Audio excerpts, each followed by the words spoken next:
hémoglobinurie nocturne paroxystique HNP اللي تجيه généralement في الليل nocturne. اسمها تاني maladie de Marchia-Fava. Mais chez les, cette maladie c'est la seule acquise.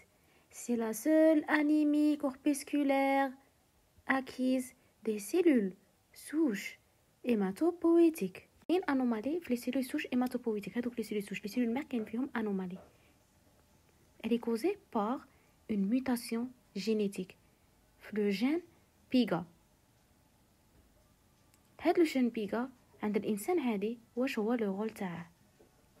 نورمالمون يصنع لنا لا بروتيين جي بي اي غليكوزيل فوسفاتيديل inositol. C'est une protéine membranaire du globule rouge. Les globules rouges normalement عندهم هاد GPI. وهاد الجي واش دير؟ هاد GPI c'est une protéine de surface des érythrocytes où elle permet l'ancrage de deux molécules nécessaires très importantes, CD55 ou CD59. L'ancrage de CD55 ou CD59 il met tracier le globule rouge. Il protège la cellule de la lyse par le complément. Il diminue l'activité du complément. Mais dans les situations où on a une hémoglobinurie nocturne paroxystique, où on a une mutation fait le gène PIGA, pas de production, sinon soit il y a une production mais ناقصة.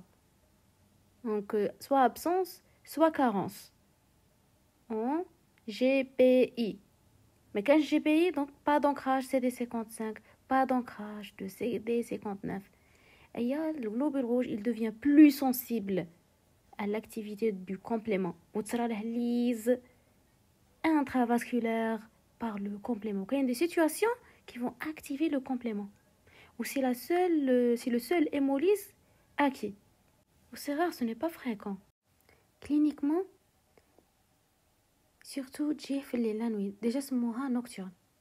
À des jours des poussées aiguë d'hémolyse. فرقوا ما بين l'hémolyse aiguë و chronique ماهوش كيف l'hémolyse aiguë يجي généralement في الليل. لماذا؟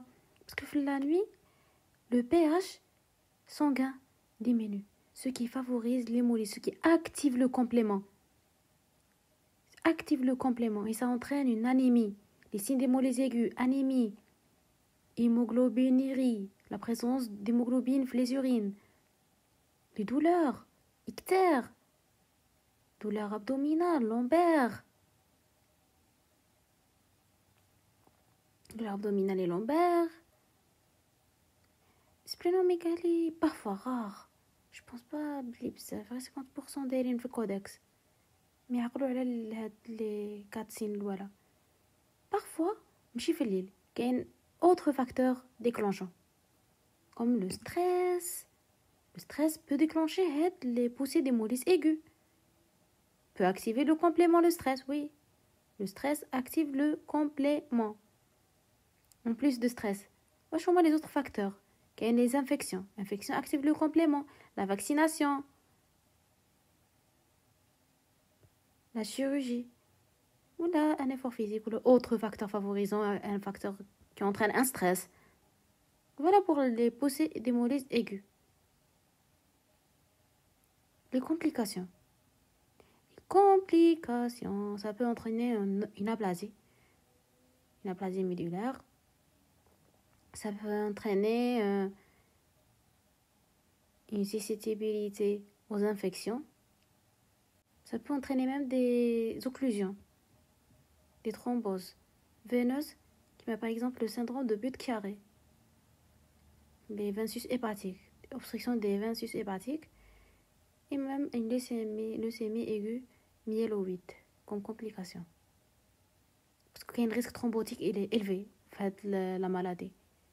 Sur le plan paraclinique, il y a une neutropénie et une thrombopénie. Dans 50% des cas, on a les plaquettes ou les blancs, nercine. 50% des cas, on a nercine.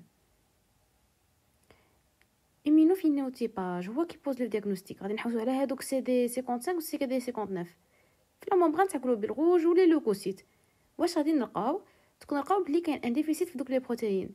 يا ان ديفيسيت en CD55 et CD59. Le traitement, on donne des anticorps monoclonales anti-fraction, anti-protéine C5 du complément, anti-C5 du complément. Allogreffe de la moelle osseuse en cas de complications graves. Anticoagulation au long cours, parce que il y a un risque accru d'accident thrombotique. Et on contre-indique les œstroprogestatifs parce que le risque de thrombose est majoré. Mais c'est contre-indiqué les œstroprogestatifs.